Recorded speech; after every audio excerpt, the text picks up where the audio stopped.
doctora en Filosofía de la Universidad de Buenos Aires, doctora honoris causa por la Universidad Nacional de Córdoba, docente e investigadora del Instituto Interdisciplinario de Estudios de Género de la UBA, directora del Programa de Actualización en Género y Derecho, posgrado de la Facultad de Derecho de la UBA. Fue defensora del pueblo adjunta de la Ciudad de Buenos Aires en el área de Derechos Humanos y Equidad de Género. Fue directora académica del Instituto Hannah Arendt de Política y Cultura. Fue diputada de la Ciudad de Buenos Aires. Fundadora de la Red Argentina de Género, Ciencia y Tecnología, RACCIT. Dirige el Centro Cultural Tierra Violeta, donde está a disposición pública su biblioteca personal como parte de la Biblioteca Feminaria. Desde el 2012, dirige el Observatorio de Género en la Justicia del Consejo de la Magistratura de la Ciudad de Buenos Aires. Y queríamos comenzar con una pregunta. La primera pregunta es, ¿por qué la elección de este título que a nosotros nos desafía tanto, de la epistemología de la ignorancia a las pedagogías de la resistencia? Y queríamos conocer en ese marco cuáles son tus investigaciones actuales y cuáles son tus reflexiones en relación a estos temas. Muchísimas gracias, Diana, por tu presencia. Bueno, gracias por la invitación, Miriam, es un gusto. Además, bueno, Mar del Plata es una ciudad que adoro, donde fui muchas veces, muchos años, tanto por cuestiones docentes como por placer personal, y espero volver a ir. Espero que en algún momento nos habiliten el tránsito. Y además, bueno, la idea era hacer una actividad que estuviera dirigida a docentes. Yo soy docente, este año cumplí 40 años de docente en la Facultad de Filosofía y Letras, donde doy ahora filosofía feminista, pero muchos años di teoría del conocimiento, muchísimos años. Esa fue mi materia desde los años 80. Entonces, el conocimiento no es solamente algo que tiene que ver con mi tarea como docente, sino algo sobre lo cual reflexiono. Y como feminista reflexiono sobre los sesgos de género en el conocimiento, sobre los sesgos patriarcales, no solamente de género, de clase, de etnia, de edad, de color, de muchísimos aspectos que quedan en los márgenes de la producción de conocimiento que se considera lícito, valioso, etcétera, en las sociedades. Es decir, que los valores que adquiere la producción de conocimiento tienen relación con relaciones de poder, con relaciones políticas, geopolíticas, económicas, etcétera.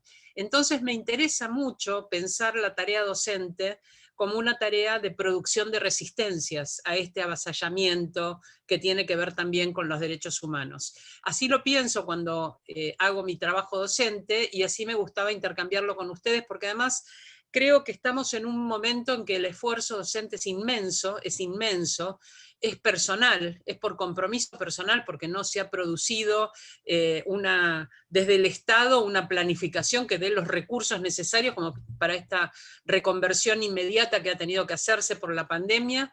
Y quiero alentar entonces que pensemos nuestra tarea, la tarea que compartimos, la tarea de enseñar, la pensemos mucho más allá de lo que estamos haciendo en un currículum o lo que estamos haciendo en un curso. Quiero que la valoremos como algo que colectivamente estamos haciendo en función de un proyecto, desde mi punto de vista, más humanista, emancipatorio, más plural, etc. Así que me gustaría, con lo que voy a exponer hoy, también valorar lo que cada uno, cada una y cada uno de ustedes hace cotidianamente.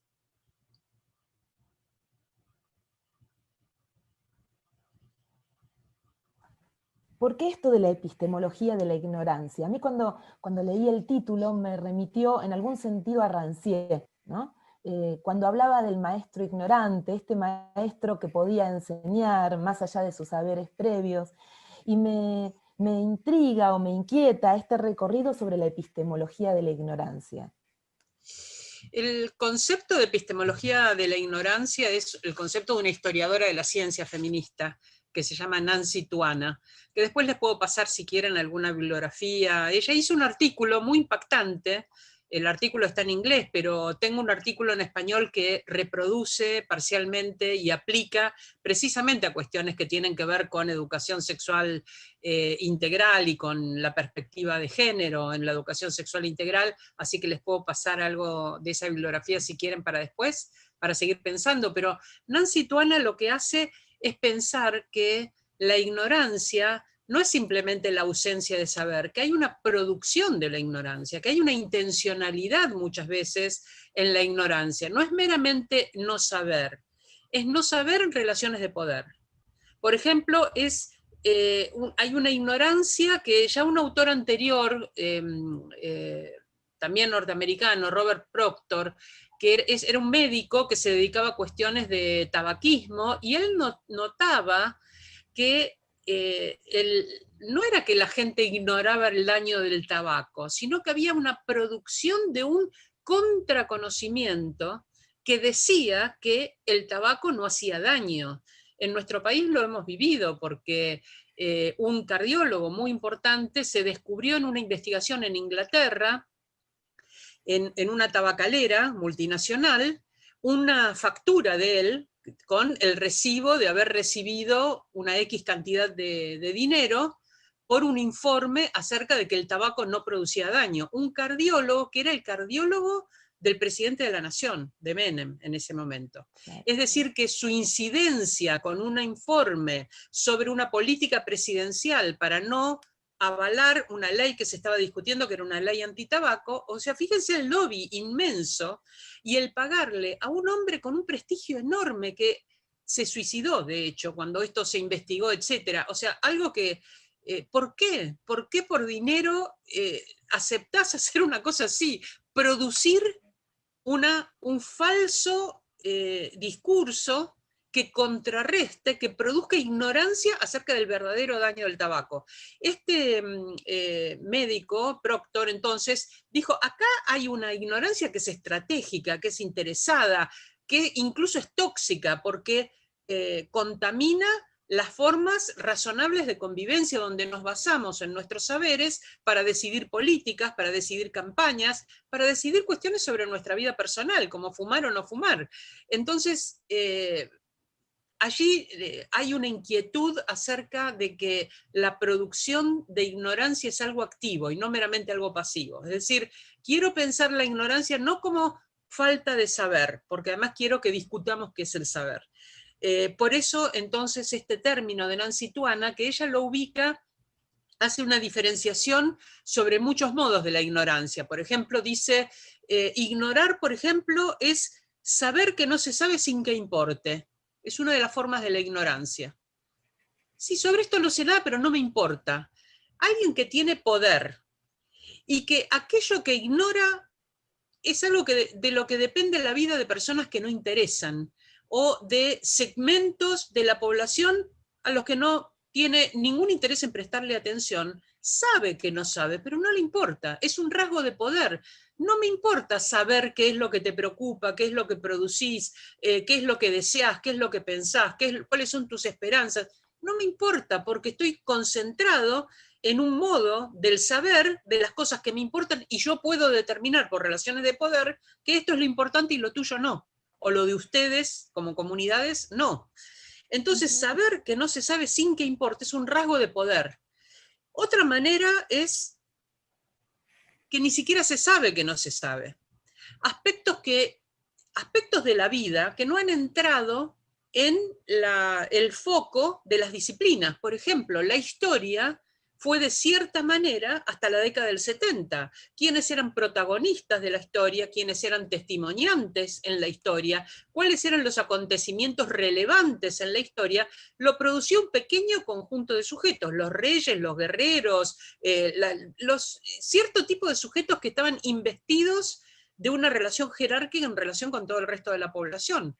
Ahora, en los 70 empieza todo un movimiento acerca de que la historia, tenemos que ampliar nuestra visión, después voy a hablar un poquito de eso, ampliar nuestra visión y ver que hay otros protagonismos que también construyen esa corriente. Y aparece la historia de la clase obrera, la historia de las mujeres, la historia de las mentalidades, historias culturales, otros modos de comprender la historia, que son críticos con respecto a una única linealidad y un único protagonismo, una especie de alfombra roja por la que circulan los protagonistas de la historia y todos los demás estamos a los costados observando la historia que producen otros, que generalmente tiene que ver con guerras, con apropiaciones de territorio y con acumulaciones de poder. Entonces, ni siquiera se sabe que no se sabe. Hay una sola, por ejemplo, ¿qué es la economía? ¿Es lo que pasa con los bancos y con el dólar? o hay muchas otras formas de interacción, intercambio económico que no tienen que ver con el dólar y con los bancos. Ni siquiera se sabe que no se sabe, porque no nos hemos ocupado de averiguar que la economía es más que lo que sale en la primera plana de los diarios o en un tipo de informes determinados sobre un concepto muy particular, financiero, etcétera, capitalista, de economía. Hay otras producciones, por ejemplo, en este momento, recién ahora, a pesar de que hace casi 30 años que se está trabajando en esto, se habla de economía del cuidado. ¿En qué consiste la economía del cuidado? En el valor económico que tiene el trabajo doméstico y el trabajo de cuidado de los hijos, de los ancianos, de los enfermos, de los discapacitados, les. Entonces, ¿cómo es? No se le daba valor económico, y no, porque no había retribución monetaria, no hay un salario para el trabajo doméstico. Entonces, analizar que eso tiene un valor económico implica considerarlo con otros indicadores. ¿Cuánto se produce con el trabajo doméstico en términos de reproducción de la fuerza de trabajo? Si tenemos que tercerizar en el mercado el trabajo doméstico, tiene un valor económico porque hay una retribución.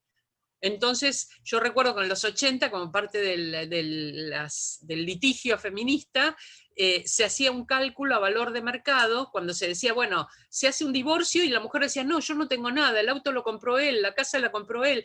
Ellas mismas decían, yo nunca trabajé, porque su trabajo era el doméstico. Entonces la pregunta era, ¿cuántas horas de niñera, cuántas de cocinera, cuántas de lavadora, cuántas de etcétera, etcétera? Y se hacía una suma del valor de mercado, y muchas veces el valor económico en términos de mercado de ese trabajo doméstico era mayor que el salario del varón. Entonces, tiene un valor económico que no es el valor de mercado, pero sí podemos calcular. Y en ese cálculo aparece algo que recién este año, por primera vez en la Argentina, porque hay un área de género en el Ministerio de Educación, Mercedes de Alessandro, una economista feminista que tiene un libro hermoso que se llama Economía Feminista, ella es la responsable de género del Ministerio de Educación, sacó un informe sobre el valor en el PBI del trabajo doméstico que hacemos las mujeres. Y algunos varones, hay que decir, porque algunas horas le dedican también los varones al trabajo doméstico y de cuidado. Pero entonces, ¿cuánto vale en términos del Producto Bruto Interno? Es decir, en un país, ¿cuánto producen los industriales? ¿Cuántos producen los ruralistas y cuánto producimos cotidianamente en ese trabajo hormiga doméstico las personas que hacemos el trabajo de cuidado y doméstico? La producción en el PBI es del 17%, mientras que el trabajo industrial tiene solamente un 16% y el trabajo rural un 14%. Entonces, la economía solamente en términos de la polémica o economía primaria, agraria, etcétera, adicional de la política, que favorecen ciertas corrientes políticas y qué es lo que favorecen otras, nos olvidamos que hay un suelo de producción que tiene valor económico. Ni siquiera se sabe que no se sabe. Bueno, ahora se sabe, porque el feminismo está ahí. Otra forma que adquiere esta epistemología de la ignorancia es cuando no quieren que sepamos. Entonces, por ejemplo, se hace una investigación clínica sobre un medicamento que tiene cierto efecto, o que no se sabe si tiene ese efecto, pero no quieren que sepamos. No quieren que sepamos porque eso impediría una comercialización. El ejemplo que di del tabaquismo es, no quieren que sepamos. Entonces, cuando nos confunden muchas veces con contradiscursos. Y aquí aparece algo muy contemporáneo, porque el no quieren que sepamos también afecta a la política, también afecta las relaciones laborales, también afecta a nuestra vida cotidiana. Cuando nos dan una información, hay una contrainformación que se produce, que es verosímil y por lo tanto puede engañarnos, porque no quieren que sepamos, porque alguien que sabe es alguien que se adueña de las razones de su acción. Es muy importante que cuando una persona actúa en función de dos aspectos fundamentales. Esto se estudia en la teoría de la acción humana. La acción humana tiene dos fuentes importantes. Estoy hablando de la acción racional, ¿no? Una fuente es el conocimiento. Yo actúo de acuerdo con el escenario que mi conocimiento me hace presentar, donde hay una valoración de relaciones de probabilidad. qué cosas son probables y qué cosas no, de acuerdo a mi conocimiento, y eso interviene en mi decisión para actuar de cierta manera. La otra fuente es una fuente que tiene que ver con las emociones y los valores personales, que es lo deseable. Lo deseable proviene de una fuente subjetiva, también muy importante. Y esa fuente subjetiva me da otro tipo de parámetros. Y lo que hago en la acción humana racional es tratar de tener el mayor valor esperable, es decir, lo más deseable dentro de lo posible. Esto es lo que pasa cuando votamos. Querríamos votar cierta cosa como deseable, pero tenemos un contexto de probabilidades que nos dice que es lo posible y votamos racionalmente el mayor valor esperado, es decir, lo más deseable dentro de lo posible, porque las opciones son limitadas. Muchas veces de esta manera también se elige novio o novia, pero en eso no voy a entrar, los dejo para que lo piensen, ¿no? Lo deseable y lo posible establecen valores jerárquicos y lo que sería una acción racional es el máximo valor esperado, es decir, lo máximo deseable dentro de lo posible, y se hace un equilibrio. No es el primer lugar de lo posible ni es el primer lugar de lo deseable, muy probablemente. Que haya coincidencia en eso sería extraordinario, ¿no? Entonces, cuando no quieren que sepamos, nos están robando una fuente de libertad en la elección personal. Porque no tenemos la posibilidad del conocimiento para guiar nuestras acciones. Pero hay otra manera de horadar la producción de la limitación de las acciones. Y es lo que otra epistemóloga, que se llama Miranda Fricker, una epistemóloga inglesa, la que mencioné antes se llama Nancy Tuana. Miranda Fricker habla de injusticia epistémica. Quiero ligar la cuestión de la ignorancia, de la epistemología de la ignorancia, con la injusticia epistémica, porque ¿qué es lo que dice Miranda Fricker? Ella dice que hay injusticia, y está pensando sobre todo en el plano judicial, pero lo podríamos pensar en el plano cotidiano. Hay injusticia de dos índoles que afectan nuestra manera de considerar al otro, o a la otra, o les otros. Una es la injusticia testimonial. No todas las palabras valen lo mismo. Lo que dice una persona no tiene el mismo valor que lo que dice otra, solo porque es otra persona en otra circunstancia, aunque diga lo mismo. Es decir, yo ahora estoy hablando de epistemología o de conocimiento, y tengo detrás mío 40 años de enseñar teoría del conocimiento y un título académico. Alguien puede tener la misma idea que yo y no tener títulos ni tener avales de esa índole, y su saber ser muy valioso. Y sin embargo, no le damos crédito a saberes que muchas veces lo que producen es ignorancia. El saber sobre la economía me lo va a dar alguien que vive en un barrio donde practica trueque, donde hacen una economía cooperativa de supervivencia y donde no intervienen en el mercado porque no pueden, porque no tienen dinero, ni salario, ni producen ni consumen dentro del mercado, pero sin embargo hacen un intercambio de bienes y una política cooperativa de supervivencia que también es económica.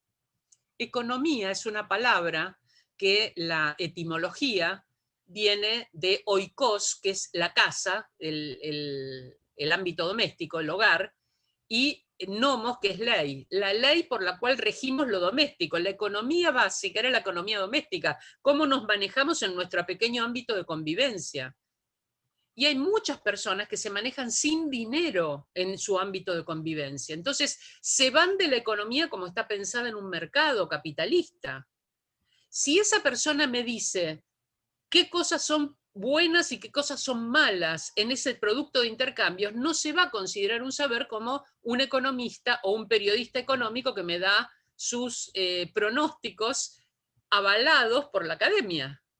Pero esto muchas veces nos conduce justamente a la posibilidad de manipulación de ese no saber, de esa producción de ignorancia para ciertos fines que exceden lo que se está diciendo, que son fines que tienen que ver con los intereses de ciertos sujetos muy poderosos dentro de esa economía, o agentes muy poderosos dentro de esa economía. ¿Cómo se manifiesta en la justicia? Bueno, se manifiesta cuando una mujer va a testimoniar, por ejemplo, que ha sufrido una violación, y no le creen. porque su palabra es una palabra que inmediatamente va a ser, oh, esta dice, pero mira la pollerita que usa, y era a la noche saliendo de un boliche, y era un tipo con el que ya se había tomado una copa. Entonces toda la decodificación del relato de esa mujer va a ser descalificado y no tomado en cuenta. Los relatos de los niños y las niñas, cuando relatan abuso sexual, o cuando dicen no quiero ir a vivir, hay un divorcio y dicen no quiero ir a vivir con esta persona, quiero ir a vivir con esta otra. ¿Cuándo es tomada en cuenta su palabra y valorada su palabra como una palabra que cuenta en la decisión, y no la decisión de un juez o una jueza según su particular criterio de familia, que es un criterio absolutamente estereotipado y que ya no es encarnado por casi nadie? Ese es otro tema, digamos, otro día si quieren hablamos de familias en plural, pero la familia nuclear, varón, mujer, que conviven y tienen hijos y siguen esa ruta, es ínfima numéricamente, y sin embargo es el estereotipo que domina la prescripción, lo que debe ser. Entonces, si hay una pareja y uno de los miembros comete abuso y violencia contra la mujer y los hijos, se va a tratar de restaurar la unidad, porque lo que importa es esa unidad que es la familia. Y entonces si ese niño o niña no quiere ver a su padre, no, lo vamos a reconciliar, porque la madre le llena la cabeza de cosas, y por eso es que el niño no quiere, pero el padre va a recuperar su vínculo, porque el vínculo paterno-filial es fundamental, aunque ese vínculo paterno-filial sea un incesto paterno-filial. Entonces, el valor de la palabra, la injusticia testimonial consiste en que no se toma el testimonio, sino que se valora de acuerdo con el emisor de ese testimonio. Y esa valoración tiene que ver con relaciones de poder y con prejuicios. La segunda forma de injusticia epistémica que señala Miranda Fricker es la injusticia hermenéutica. Esta me interesa mucho porque tiene que ver sobre todo con las diversidades sexuales, con las personas travestis y trans. La injusticia hermenéutica tiene que ver con que muchas veces el Poder Judicial no cuenta con los recursos de comprensión para saber cuál es la experiencia que ese sujeto está relatando. Por ejemplo, antes de la ley de identidad de género, una persona que iba a la justicia a pedir un cambio de identidad.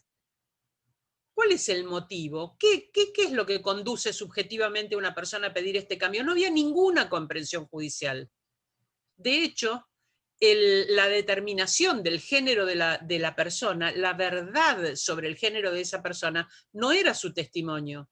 No era que yo, Diana Mafía, dijera, miren, viví toda mi vida una ficción, pero sufro muchísimo porque en realidad mi identidad es masculina y no la puedo expresar apropiadamente y quiero que me reconozcan un cambio de identidad. Entonces, lo que ibas antes de la ley de identidad de género, lo que iba a hacer el juez es poner un médico y un psiquiatra, peritos, que desde disciplinas reconocidas por la sociedad como relevantes, diga si mi cuerpo y mi psiquis en realidad corresponden a eso que digo que corresponde. O sea, mi discurso vale cero, mi percepción subjetiva vale cero, los discursos instalados con sus criterios tienen todo el valor que permite o no permite, porque lo que esos peritos pueden decirme es, no, usted no tiene la identidad que dice tener, la desmentida, la producción de ignorancia. La ley de identidad de género hace un giro copernicano. Lo que estaba en el centro, el saber médico, judicial y psiquiátrico, saberes absolutamente prescriptivos, normativos, y que ponían las diversidades fuera de la norma, o sea, anormales, peligrosas, perversas, todo lo que significa salirse de la norma. Allí eran ubicadas estas identidades travestis y trans. Eso que estaba en el centro pasa a ser irrelevante y estar en la periferia, y en el centro se pone la autopercepción del sujeto. La ley de identidad de género es un cambio extraordinario que implica que la única autoridad sobre el género es el propio sujeto. Que todos esos discursos pueden ser desmentidos por esa autoridad, porque lo único fuerte y cierto es la autoridad de ese sujeto sobre su propio género. Entonces, el género, dice la ley de identidad de género, el género es el género autopercibido. Se dice en una oración, pero se hace en una revolución. En una revolución que implica poner en el borde lo que estaba en el centro y poner en el centro lo que estaba fuera del borde. Fíjense cómo la cuestión de la ignorancia y la cuestión de la autoridad epistémica tienen que ver con cuestiones, por supuesto, de educación sexual integral, quiero pensarlo desde una perspectiva de género, pero tiene que ver con relaciones de poder y con cambios muy fuertes en esas relaciones de poder y autoridad. Entonces, esa injusticia hermenéutica implicaba que la justicia no comprendía, y también implica que muchas veces las personas no nos podemos expresar en los términos que la justicia nos pide, para expresarnos, para determinar que hay un delito. Debe haber una traducción que opera para que esto que me ocurrió a mí, que es arrasador, lo pueda expresar en términos que la justicia lo pueda tomar y decir, sí, efectivamente se ha vulnerado un derecho en los términos de esta norma. Hay toda una producción allí. Los sujetos a veces no somos capaces de hacer esto. Ahora se está juzgando a una mujer que se llama María Obando, es de Misiones. Esa mujer llevaba a su hija que estaba mal, tenía 12 hijos, no percibía ninguna asignación universal por hijo. Tenía 12. Analfabeta, no sabe por qué la encerraron, hace años que está encerrada. Llevó a su hija a un centro de salud, no tenía cómo ir, empezó a caminar, fue a la ruta esperando que alguien, hacer dedo y que alguien la lleve a un centro de salud. Y la hija se le murió en los brazos, entonces la enterró. No pretendía asesinarla, no pretendía abandonarla, estaban muertos de hambre todos, ella y sus 12 hijos, por supuesto sola, sin ninguna protección por parte del Estado, aunque hay planes específicos para protegerla como sujeto, sin embargo, el Estado ahí no había llegado, y como ella era analfabeta, es probable que no pudiera llenar un formulario online. Es decir, traducir su necesidad en un ejercicio administrativo, burocrático, que es lo que nos piden como traducción para que el Estado registre esa necesidad. Hay otro caso en el cual una mujer fue encerrada, una mujer de una comunidad mapuche que solo hablaba su lengua, no hablaba español, tenía 15 o 16 años, había sido abusada por su patrón, trabajaba en una casa y había sido abusada por su patrón, y tuvo un parto en un baño, ella sola, cuando el bebé cae sobre las baldosas y se muere, ella no trata de limpiarse, de tirarlo al baño, ni siquiera comprendía qué estaba pasando, ni pudo expresar qué estaba pasando. Entonces la ponen presa. Ella, que era víctima de una violación por parte de su patrón, que no había tenido auxilio médico de ninguna índole, ni protección de ninguna índole, y que no se podía expresar porque en los tribunales no había traducción de lenguas originarias. Hay traducción del inglés. Cualquier empresario que quiera ir a la justicia tiene un traductor de inglés o una traductora de inglés. De lenguas originarias no. Y donde la hay, que lo puso la jueza Elena Hayton de la Corte, fue al Chaco y dijo, tienen que tener traductores de lenguas originarias, era como una especie de apertura de voluntariado, no se le pagaba como se le paga a un traductor de inglés. Eso de que se le pagara lo pidió una mulle, una travesti mexicana, diciendo, debe haber, para la inclusión en la justicia tiene que haber traducción de lenguas originarias. Y Elena Hayton dijo, yo la puse en el Chaco, y le preguntó, ¿y le pagan igual que a un traductor de inglés? Y Elena dijo, no sé, pero voy a decir que le paguen. Pero entonces, bueno, les hacemos el favor de que pueda venir alguien de su comunidad originaria o de su tribu y venga y traduzca. Pero que esa es una manera de romper esa injusticia hermenéutica, esa incapacidad de acercar el lenguaje de la justicia o el lenguaje burocrático, que también tiene procedimientos de traducción, a la necesidad de los sujetos. No todos los sujetos estamos en igualdad de condiciones, ni testimonialmente ni hermenéuticamente. Y esa injusticia es la que señala Miranda Fricker. Entonces, ¿sobre qué tenemos que trabajar cuando pensamos una pedagogía? Y ahí avanzo un poquito entonces sobre la cuestión de las pedagogías de la resistencia, que también es un término de Nancy Tuana. Ella dice, hay que producir saberes que puedan resistir este avance de la producción de ignorancia. Saberes críticos, saberes de autoafirmación epistémica. Y ahí estoy hablando de dos cosas diferentes. Saberes críticos implica, no todo saber que se hace con un respaldo científico es cierto por eso. Tengo que tener siempre una mirada que tenga herramientas que me permitan analizar críticamente los saberes, los discursos. Esos discursos de autoridad, ¿Cómo produzco en las personas que reciben ese discurso herramientas críticas que permitan una lectura, no necesariamente escéptica, pero sí que tengan herramientas para poder indagar si tiene respaldos suficientes ese discurso y de qué índole son? Y un poquito más allá de que la palabra la dijo esta persona o la dice esta, se enuncia como de una disciplina y por eso ya es cierto. Está lleno de falsos discursos. Ahora, con el coronavirus, los hemos visto florecer. Se traen estudios de una universidad sobre 10 casos y se pretende que eso, como es en una universidad, entonces sea considerado saber científico. No, así no se hace la ciencia. No se hace con 10 casos. No se hace desde un solo lugar. No lo hace una sola persona investigando. Acá hay un señor que es muy prestigioso y dice que la vacuna no se hace de esa manera. Se construye colectivamente, se construye multicéntricamente, no se hace desde un solo lugar, son muchos los sujetos que participan, muchas veces de manera interdisciplinaria. ¿Cuándo se descubrió acá, en nuestro país, cuando se empieza a llamar epidemiólogos para resolver la cuestión de la pandemia y se empieza a ver que las cosas fallan? Algo seguramente que va a pasar en Mar del Plata si se ponen normas que la gente no respeta. Porque entonces empezaron a decir, bueno, pero acá los epidemiólogos dicen esto. Sí, pero entre que un epidemiólogo lo enuncia y una persona lo hace, hay cuestiones sociológicas, antropológicas, políticas, de toda índole, lingüísticas, cómo se comunica. Todo eso tiene valor. Es decir, los discursos sociales, las disciplinas sociales, tienen mucho que decir en relación con esto. No se trata de los epidemiólogos solamente. Cuando quisieron hacerlo interdisciplinario llamaron economistas, porque vieron que se derrumbaba la economía si la gente se aislaba, se perdían los trabajos. Entonces, la parte económica y la parte epidemiológica agotan el universo de discurso que produce una disciplina social. Por supuesto que no.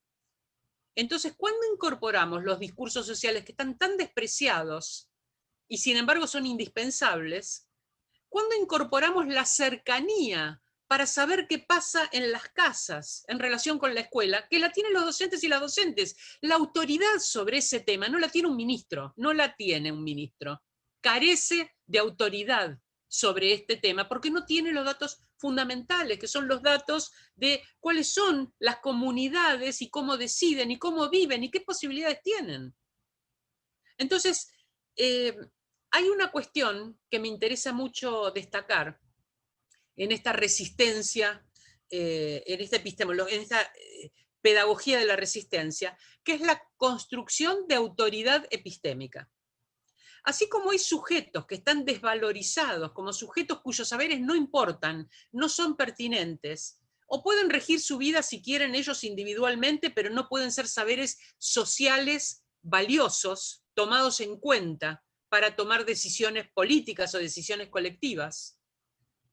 Podemos abrir el ámbito de la producción de conocimiento y analizarlo con herramientas críticas y ver que ciertos sujetos producen saberes en los cuales son expertos y no hay otra expertise que la de estos sujetos. El ejemplo que di antes de travestis y trans son personas que son expertas en su propia identidad.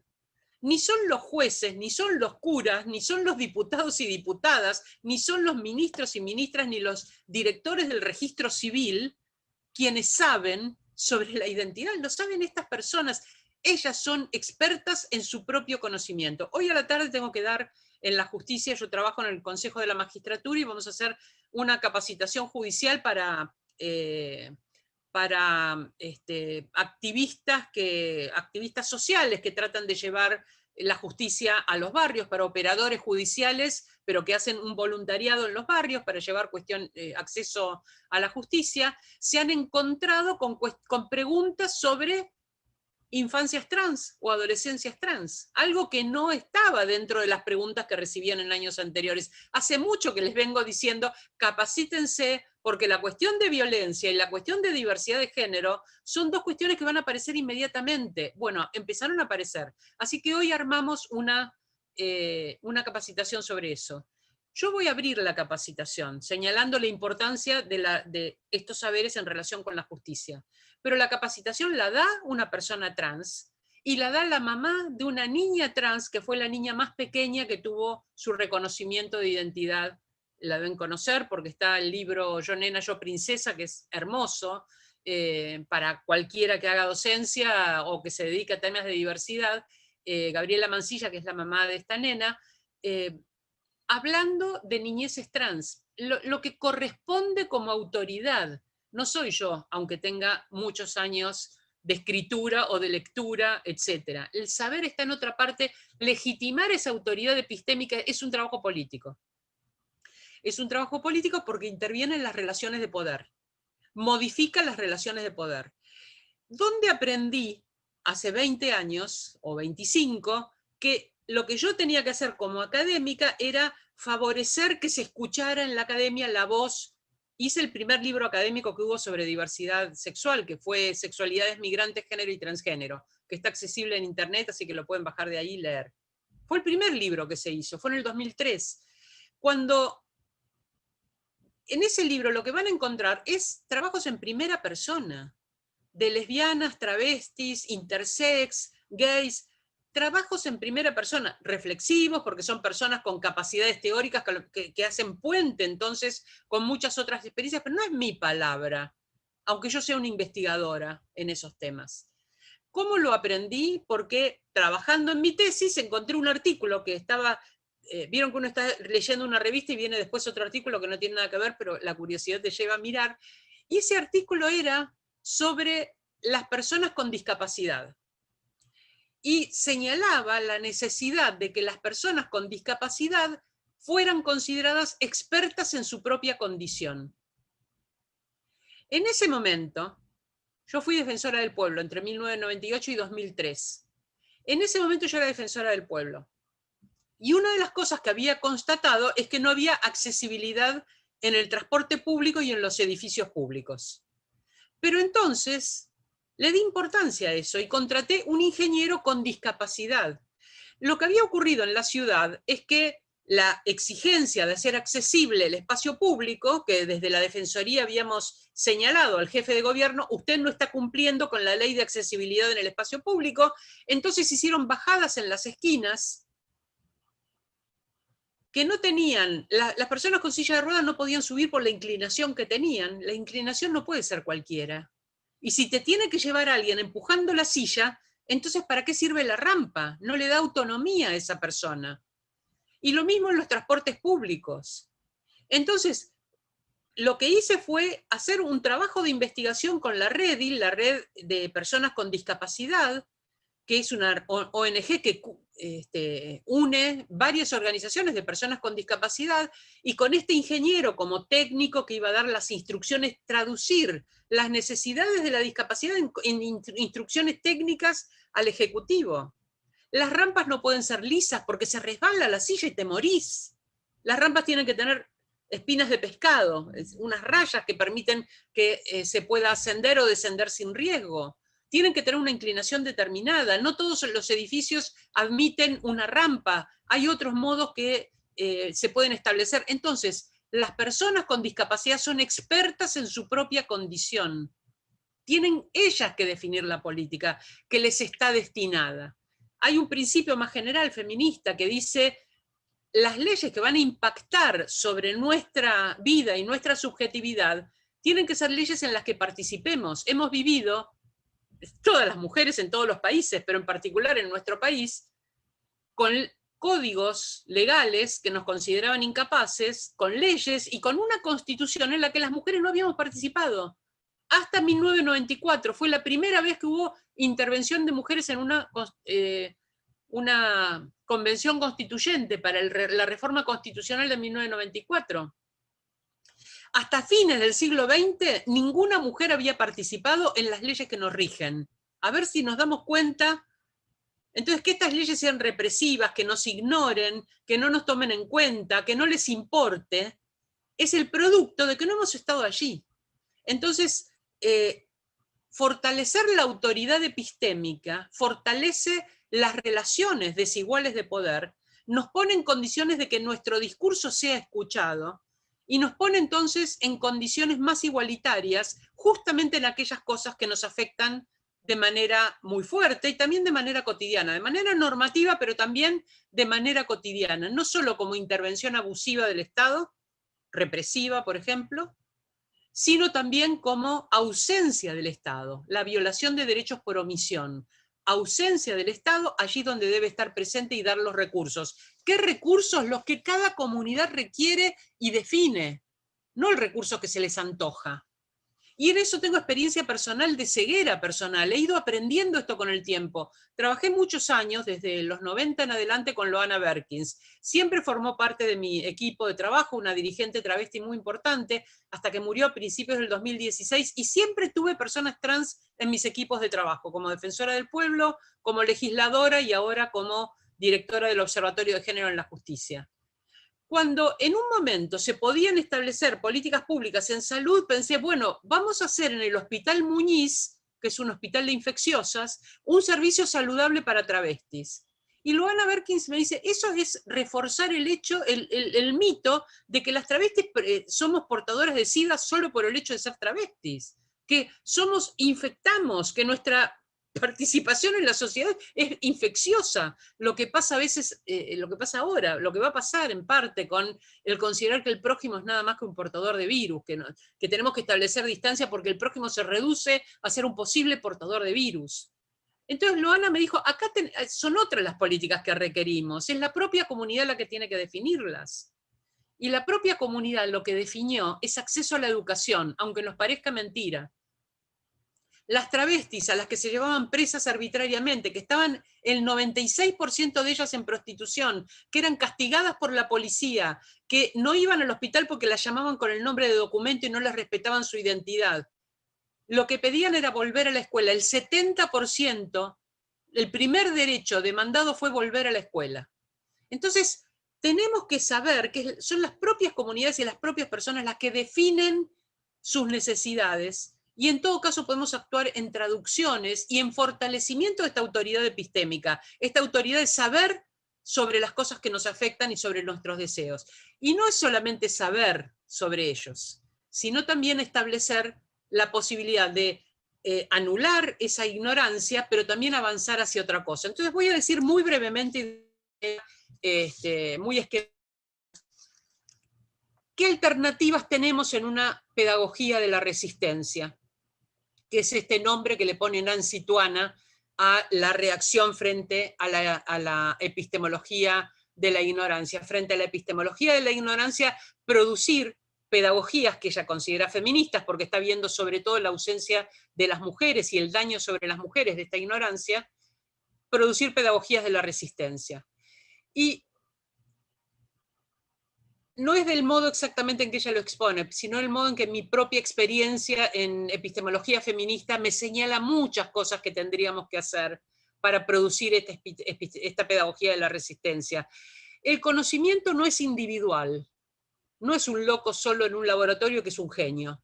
El conocimiento es plural, porque ese loco solo, encerrado en un laboratorio, es europeo, es blanco, es varón, es adulto, es rico, tiene un montón de condiciones de las que carecen la mayoría de los sujetos. Pertenece a un pequeñísimo grupo privilegiado, que figura solo, pero que no trabaja solo, sino que la producción de conocimientos, incluso la producción científica, es colectiva, pero además es plural. No es un colectivo de varones europeos, blancos, propietarios, capaces, heterosexuales, etc. Tendríamos que pensar, abrir ese colectivo a una pluralidad de saberes. Cuando enseñamos una disciplina científica, ¿qué intuiciones, qué ideas, qué hipótesis surgen en diversos sujetos? ¿Qué opinan? ¿Cómo construyen ese saber desde diversas identidades, desde una pluralidad de identidades? Por supuesto aspiramos a que haya más mujeres en ciencia, pero no alcanza que haya más mujeres en ciencia si esas mujeres no van a ser varones, pero van a ser mujeres europeas, blancas, ricas, capaces, etc. Porque van a participar de una enorme cantidad de privilegios en los cuales entonces los cambios van a ser cambios de agregación, pero no cambios que transformen el conocimiento en algo plural. La pluralidad hay que construirla con los sujetos de saber autorizados. Luego, el saber no es un monólogo. Eso lo saben. Si están haciendo esta actividad es porque saben que el saber no es un docente o una docente que habla y le habla a un grupo indiferenciado que va a recibir como monólogo eso que es el saber. El saber se establece en un diálogo. Y se establece en un diálogo que voy a llamar polifónico, no sinfónico. No es que todos los instrumentos tocan una melodía. Hay muchas melodías, instrumentos. Hay una polifonía de voces y es importante que eso que se produce sea polifónico y no meramente que todos repitan ese saber. Entonces ahora no es uno, sino que son muchos los que lo dicen, pero lo que dicen es lo mismo. O tratan de unirse en esa única partitura. Un saber dialógico, pero además polifónico. El saber no es lineal, es decir, no es algo que cada teoría se va poniendo a prueba y produce otra teoría que se va poniendo a prueba y produce otra teoría. No es una línea y no es monocausal, no es algo que se despliega con una sola causalidad. El saber es diverso, no es lineal. Y diverso quiere decir que mientras está transcurriendo la construcción de saber, diverso también tiene una etimología. Di quiere decir por fuera y versus es vertir. Algo que se vierte por fuera, que se va ramificando. No es lineal, es diverso, es ramificado. No es monocausal, es pluricausal, porque en esta diversificación se puede ver cuáles son las cosas que inciden en esa producción de saber. Porque el saber, además, no debe verse de manera internalista. El saber de la biología no es solo lo que producen los expertos y expertas en biología. Hay un análisis de los saberes que es externalista. Externalista quiere decir cómo impacta en esa comunidad científica. Hay, por supuesto, una comunidad científica, pero cómo impacta en esa comunidad científica otros saberes y ciertos escenarios sociales, económicos, políticos, históricos, de género. ¿Cómo ha incidido en la psiquiatría el hecho de que haya una emancipación de las diversidades que dicen no las vamos a considerar, no vamos a considerar que la homosexualidad es perversa? En los años 70 se va del DSM-4, del manual psiquiátrico, se va la idea de perversión que venía desde el siglo pasado, el anterior, desde fines del 19, considerarse que la homosexualidad era un modo de perversión, es decir, vertir donde no se debía la sexualidad. Bueno, ya no es una perversión, es una orientación sexual. Decir que la transgeneridad no es un desorden de la sexualidad. Se va también del DSM-5 la idea de diversidad sexual como desorden, como algo que tiene que ver con una condición psiquiátrica que es la disforia de género, es decir, un sufrimiento por el desajuste entre la corporalidad y el género subjetivo. De esta manera era etiquetada, rotulada, como un problema psiquiátrico. Entonces, sacar la identidad de género y la orientación de género de el modo en que una disciplina lo ubica fuera de una norma, despatologizar las identidades de género y las orientaciones sexuales, es parte del activismo de las comunidades de la diversidad. Y esto impacta en una disciplina.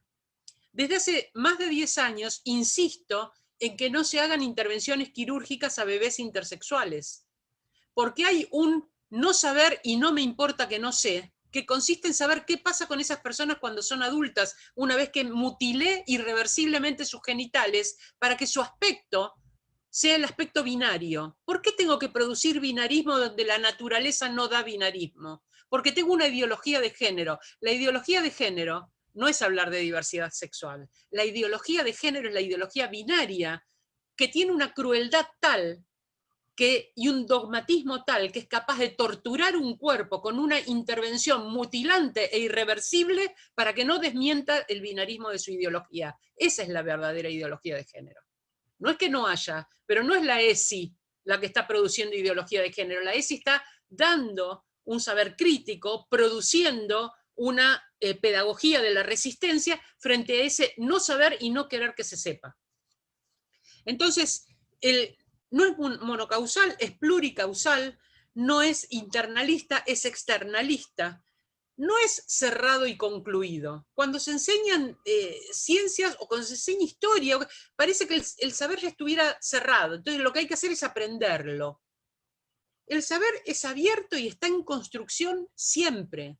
Y si lo que enseñamos es una disciplina como la historia, está bajo interpretación y reinterpretación siempre, bajo la posibilidad de aportar nuevos datos que antes fueron considerados insignificantes, datos que estaban laterales porque no se consideraban pertinentes, ni significativos, ni valiosos, y que vistos desde otra mirada son pertinentes, son significativos, son valiosos, y cambian la interpretación. Entonces, aun cuando sean hechos pasados, nunca está concluido. El saber, entonces, no está cerrado y concluido, es un saber abierto y en construcción. El saber no depende de una autoridad de la disciplina. El saber se construye cuando del otro lado hay reconocimiento, reconocimiento de autoridad. No porque la autoridad se imponga porque alguien tiene un título o conoce una disciplina determinada, sino porque hay un gesto de reconocimiento que es circunstancial. Y esto es muy importante saberlo, hay falacias de autoridad sobre esto que son muy habituales. Si yo quiero saber cuál es la recomendación para retomar el deporte, le tengo que preguntar a un futbolista, ¿cuál es la autoridad porque juega al fútbol acerca de qué hacer con el deporte? Si yo tengo que enseñar fisiología de la musculatura de los miembros inferiores, ¿voy a llamar a un corredor? ¿A un maratonista? ¿Para que me enseñe fisiología de los miembros superiores? Y no, usa bien sus piernas y de una manera muy destacada, quiere decir que me va a enseñar la fisiología de los inferiores. Entonces, ¿por qué digo que los padres, por haber gestado un hijo, van a ser los educadores sexuales de ese hijo? ¿Por qué el haber tenido sexo y haber gestado te transforma en un experto en educación sexual? De ninguna manera. No solo no hay capacidad natural porque has gestado y parido, o porque has coadyuvado a esa gestación. No hay una autoridad, un reconocimiento de autoridad natural sobre tu capacidad para transmitir qué es la sexualidad, qué es la reproducción, y qué es en todo caso la vivencia de la sexualidad, qué es el erotismo, qué es el amor, qué es la seguridad sobre el propio cuerpo. No hay ninguna autoridad en el hecho de ser padre o madre. De hecho, algunas de las cosas, de las pedagogías de la resistencia, tienen que ver con proteger a niños y niñas del abuso sexual intrafamiliar, de la violencia de género. Y en esa protección, los ejecutores de esa protección son, en un 85% de los casos, los propios padres. Entonces, ese sujeto que viola los derechos es en el que voy a confiar para que transmita los saberes. Ni es capaz de transmitir los saberes, ni puede el Estado ausentarse, porque si ese sujeto, además de no transmitir los saberes, viola los derechos, el Estado tiene que estar respaldando para que esos derechos sean respetados y sean garantizados. Y la manera del Estado de garantizar los derechos sexuales, hay una obligación, pero además hay razones para esta obligación. El saber no es piramidal, ni la autoridad debería ser piramidal. No es que a medida que estudio, haciendo en algo donde cada vez hay menos gente y además cada vez se masculiniza más la pirámide, hasta que finalmente queda alguien que es la autoridad máxima, reconocida, impuesta. En una escuela el orden también es desde la base hasta una pirámide donde está la autoridad. Sino que la institución y el saber se construye en red. Se construye en red con muchos nodos que interactúan, que se intersectan, que van creciendo y se van fortaleciendo en ese intercambio. Y lo que queda como fuerte, a pesar de que haya sujetos débiles, lo que queda como fuerte es esa trama que se ha ido construyendo, de saberes que van entrelazándose. No es que hay un sujeto que sabe y está ahí arriba. A veces los que saben no están arriba. y a veces los que están arriba no saben porque llegaron de otra manera. Entonces, frente a esta idea piramidal, proponer una idea de intercambio que tiene que ver con la red. Y, obviamente, frente a esa autoridad disciplinar, individual, arbitraria, vertical, proponer la autoridad epistémica, como una autoridad construida a través del reconocimiento, del reconocimiento mutuo de la red, de la interacción, de la pluralidad de voces, de la polifonía, de esa manera construir no una autoridad que de manera vertical de una disciplina, sino esa autoridad epistémica construida colectivamente. Y voy a cerrar con esto. La idea no es meramente producir resistencia. Autorizar sujetos epistémicos nos permite avanzar en otros proyectos y construir lo que Paulo Freire llamaba la pedagogía de los sueños posibles. Porque las personas que están en opresión no pueden soñar, solo pueden aceptar y obedecer.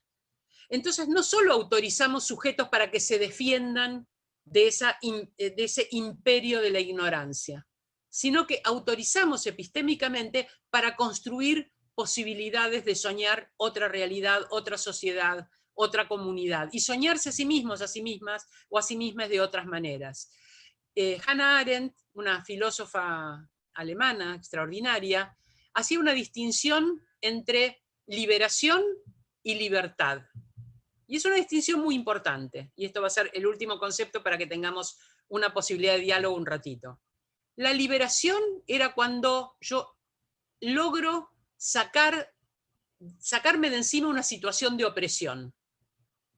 Logro derrocar una dictadura, por ejemplo, o logro eliminar un aspecto, logro salir de un encierro. Esa es la liberación. La liberación me saca de una situación de opresión.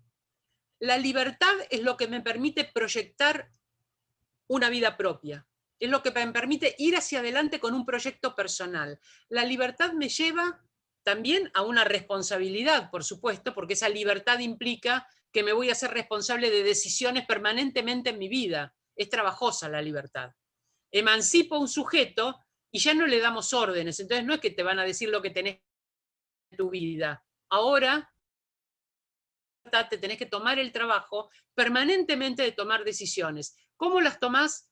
Con razones, entonces conocimiento, esforzándote por saber cada vez más, y con emociones, indagando tu subjetividad, autorizando tu emocionalidad, autorizando tu identidad personal, aquello que te hace único, única, únique en el género humano, una perspectiva que si no la ponemos cada uno de nosotros, no la puede poner nadie, porque es como una esfera que se construye desde esa infinidad de perspectivas. Aquella que se omite es una que no existe. Muchas gracias.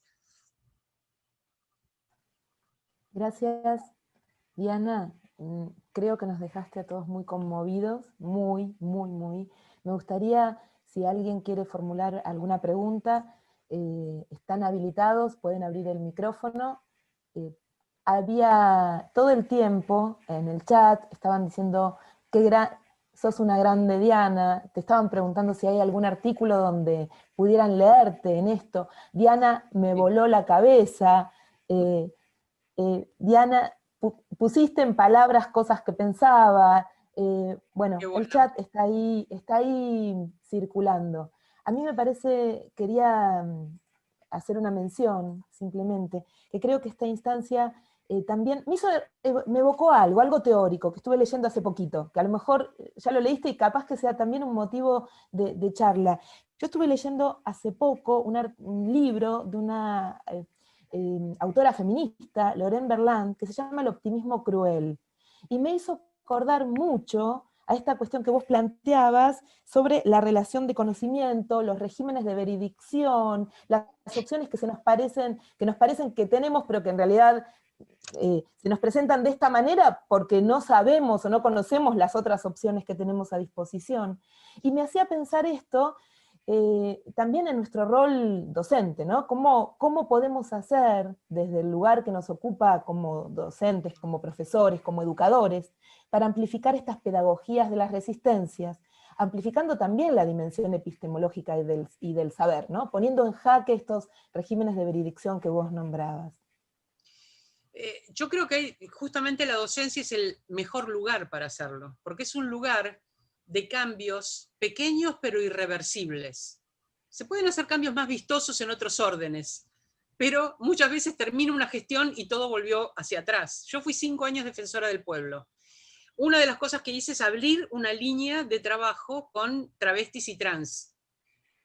Las travestis cuando llegaban a la defensoría le decían, a ustedes las atiende Diana Mafía, entonces venían con una boleta de luz que estaba mal, y yo le decía, no, eso es servicio público, entonces tenía que acompañarla a servicio público y decirle, miren, si viene una travesti con una boleta de gas, no importa que sea travesti, es irrelevante, si viene porque la discriminan por ser travesti, viene a mí que tengo derechos humanos, pero si no, tienen que ir ustedes que atienden servicios públicos, es una cuestión, es un trámite elemental, me llaman y me dicen, de un área de infancia, encontramos trabajaban con prostitución infantil, una cosa desoladora. Bueno, pudimos rescatar una chica trans de 12 años, 13 años, ¿qué te parece que podemos hacer? Y le digo, ¿qué harías si no fuera trans? Bueno, tratar de recuperar sus vínculos sociales y que volviera a la escuela. Es lo mismo que tenés que hacer. ¿Por qué? Por el hecho de ser trans no vas a recuperar sus vínculos sociales y volverle a la escuela con el trabajo de hacer que sea aceptable su inclusión escolar, etcétera. Por supuesto que hay que tomarse ese trabajo, pero me parece que lo que ocurrió a los 5 años es que llegó una travesti y le dijeron a ustedes no las atendemos más porque ya no trabaja más Diana Mafía. Entonces, ¿qué pasó? Un segmento entero, como yo ya no era funcionaria, ya no tiene derechos y no puede ir a una institución. Entonces, esos cambios son cambios que pueden cambiar de un plumazo, pero el cambio en la educación, la autoafirmación, la posibilidad de tener una voz propia, de elaborarla colectivamente, que un colectivo elabore sus demandas gracias a que fue fortalecido en su identidad y en su ciudadanía, esto es irreversible. Y de hecho ha tenido una evolución que ha permitido una ley de identidad de género en 20 años. Yo tengo 67, entonces puedo medir de a 20 años los avances con toda tranquilidad y decir, qué bien, lo logramos. A veces nos ponemos ansiosos porque de un año para el otro no ocurren. Pero yo creo que la docencia es el lugar y que además nos da una pluralidad de sujetos con la cual practicarlo.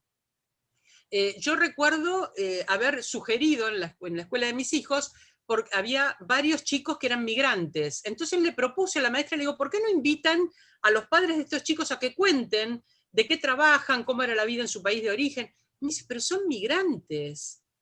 Uno es negro y la otra es de Bolivia. Como si esto fuera, alguien negro no es argentino. Bueno, yo trabajé mucho con comunidades afrodescendientes. Uno de las epistemologías más fuertes es pensar que no hay afros en Argentina, que no hay afroargentinos. A tal punto que una de las dirigentes de este grupo de afrodescendientes con las que trabajábamos, el tema del reconocimiento de la identidad afro en América Latina es reciente, porque hay mucho más reconocimiento de las identidades de pueblos originarios, se han organizado mucho mejor y mucho más tempranamente en lo que se llaman, y eso sería muy interesante que lo investigaran, los pueblos de la Abya Yala. La Abya Yala es el nombre que eligieron colectivamente para llamarse como comunidad de diversas. Todos los pueblos originarios de América ese nombre, Abya Yala, para reconocerse, con Y las dos veces, ¿no? Entonces son dos palabras, Abya Yala. La comunidad afrodescendiente es más tardía. Entonces, esta dirigente la invitan a una reunión en Panamá donde los pueblos, los afrodescendientes de América Latina iban a tratar de trabajar investigando cuántos afrodescendientes hay, su origen en la esclavitud, pero también la inserción que tienen, sobre todo en el Caribe, las personas afrodescendientes en otros países. Bueno, ella iba como representante de afroargentinos. Cuando llega a Ezeiza, le dicen su pasaporte es falso. Y ella dice, ¿cómo que es falso? Y le dicen, sí, acá dice que es Argentina y en Argentina no hay negros. Le dice la persona que trabajaba en migraciones para poder salir del país. Llama a la policía aeronáutica, la detienen horas y horas en Ezeiza, hasta que finalmente tienen que reconocer que ella es argentina. 4ª generación de argentinos. Yo soy segunda. Mis abuelos eran italianos y españolas. Ella era quinta generación en Argentina. Su apellido era Lamadrid, porque sus ancestros eran esclavos del general Lamadrid, y los esclavos llevaban el apellido del amo. 5 generaciones en Argentina. Seguro que era más argentino que los policías aeronáuticos, que él, la persona de migraciones, y que yo, que era defensora del pueblo. Entonces, la desmentida, por supuesto le hizo juicio al Estado, la orientamos para eso y la repararon, porque perdió el Congreso, claro. Pero digo, la desmentida de las identidades es tan fuerte, de la autoridad sobre el propio saber de sí mismos es tan fuerte. ¿Cómo autorizamos estos discursos? En la pluralidad de voces con las cuales nos conectamos, prestar atención, cambiar nuestra perspectiva. Yo creo que en ese cambio de perspectiva el diálogo se produce con otra cesión de autoridad, con otra apertura y otra legitimación de ese sujeto ante los otros sujetos. Entonces un chico trans o una chica trans, legitimar su autoridad ubica a esa persona de otra manera, no solo con respecto a mí que soy docente, sino con respecto al resto de los sujetos, en una interacción que además hay cosas que a los adultos nos molestan y para los chicos son más triviales, ¿no? El día que Luana, esta nena, que fue la primera en obtener su identidad, que era su identidad personal, expresar a los 2 años diciendo esta frase, yo nena, yo princesa. Cuando Luana, en un largo periplo que relata Gabriela Mansilla en ese libro, Yo nena, yo princesa, que es un diario que ella empezó a escribir como madre con sus vicisitudes para comprender qué pasaba con esta niña, cuando logran su documento de identidad, Luana estaba en primer grado en ese momento. Entonces llega el lunes, se sientan todos en redondo y la maestra les pregunta, bueno, ¿qué hicieron el fin de semana? ¿Qué comieron de rico? Todas las preguntas de un día lunes en una escuela primaria con chicos muy chiquitos. Entonces Luana levanta la mano y dice, a mí me dieron el documento de identidad, y muestra el documento de identidad y dice, acá dice que me llamo Luana y soy una nena. Y todos la aplauden. Y otro nene levanta la mano y dice, a mí me pusieron anteojos, y todos lo aplauden. O sea, los anteojos de Pedrito estaban en el mismo nivel que el documento de identidad de Luana reconociendo su identidad de género. Entonces, y esto es porque la maestra habilitaba ese diálogo. Entonces, me parece que el poder que tenemos es un poder enorme. Es un poder enorme, por un lado disruptivo, rompiendo el dogma, pero por otro lado habilitando la construcción, y esa es la parte más hermosa, la parte que habilita sujetos para construir sus propios proyectos de vida. Igual les voy a pasar bibliografía para que sigan trabajando, y obviamente, porque hoy ya nos pasamos de la hora que teníamos pensado y que me pidieron más o menos que respetáramos, pero si quieren les paso bibliografía y planeamos otro encuentro más adelante, y entonces ahí sí dialogamos. Hacemos solo diálogo con todo lo que se haya sugerido, lo que leemos, y sus propias experiencias, porque todo va a ser resignificado por ustedes, ¿no? Acá hay gente que quiere hacer preguntas, me parece que también por respeto a lo que nos comprometimos con vos, te agradeceríamos enormemente que nos pases bibliografía, así podemos armar otro encuentro dialogado, discutiendo, pensando en tu voz también, porque abriste espacio a la polifonía desde tus múltiples perspectivas, nos abriste la cabeza. Yo solamente te quiero leer un par de cosas que surgen acá del chat, y ya te agradecemos. Dice que me quedé muda, dice María José, y no me salen palabras para explicar lo que siento después de explicar a Diana. Nudo en la garganta. Y yo creo que ella van a salir las palabras. Es un ratito eso, pero van a salir. Pero te puedo asegurar, Diana, que representa mucho de lo que estamos sintiendo muchos en este momento. Otra de las estudiantes dicen, da ganas de aplaudirte de pie, Diana.